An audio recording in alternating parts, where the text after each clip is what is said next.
The campaign to remove Rishi Sunak from the Conservative Party is heating up, and to remove him and to replace him with Penny Mordaunt. Penny Mordaunt has denied that the 70 visits that she's made in the last few months to local constituencies is to try and curry favour with the constituency force in the event of a possible leadership election. No, it's all to counter the growing threat of Labour, she says, and it's not 60 visits that she's done, it's 70.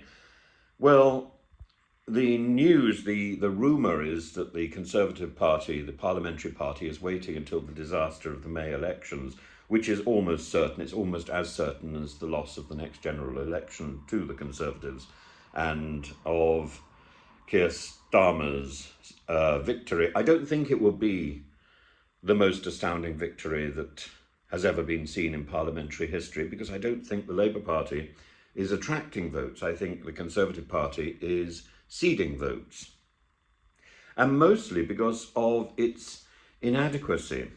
I don't think, unlike Maya Tusi, that it's entirely to do with the failure of Rishi Sunak and the party to stop the boats. I don't think that's going to happen anyway.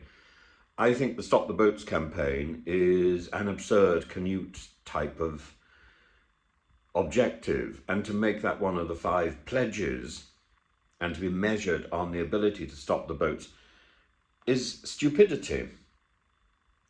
I don't think the majority of people in this country are bothered about stopping the boats. And those who are bothered about it, like me, see it as morally questionable.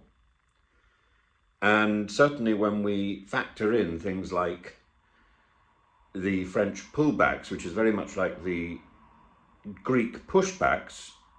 The Greek pushbacks were absolutely condemned by the United Nations. This is where a boat, or a boat with guns, attacks a dinghy, a ferry, a rubber boat filled with migrants, and forces them either to go back or to capsize. It puts them in danger.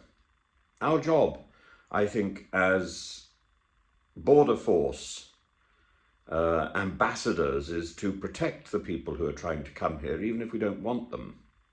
And if we don't want them, to process them and send them on their way. But we can't process them when the Home Office is so utterly and so demonstrably inept, lazy, maladroit. And that's partly because of Theresa May's hostile environment. So it's a series of decisions from the top of the Conservative Party, from the government, that have caused chaos, and Rishi Sunak thinks he can be measured against this chaos in a positive way. Well, the figures speak against him. In 2022, there were a relatively large number of people crossing the channel by this stage, by the first 3 months in the year, 4,548.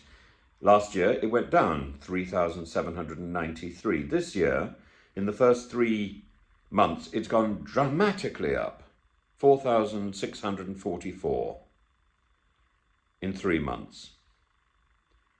And Rishi Sunak can't now stand up and say, well, he did stand up and say, so he can defy it, but it's Canute. It's a silly image to stand up and in front of a podium which says stop the boats and say, our plan is working. First of all, what plan? Because we don't know what this plan is. The plan is just a rhetorical flourish. And secondly, it's clearly, evidently, demonstrably not working.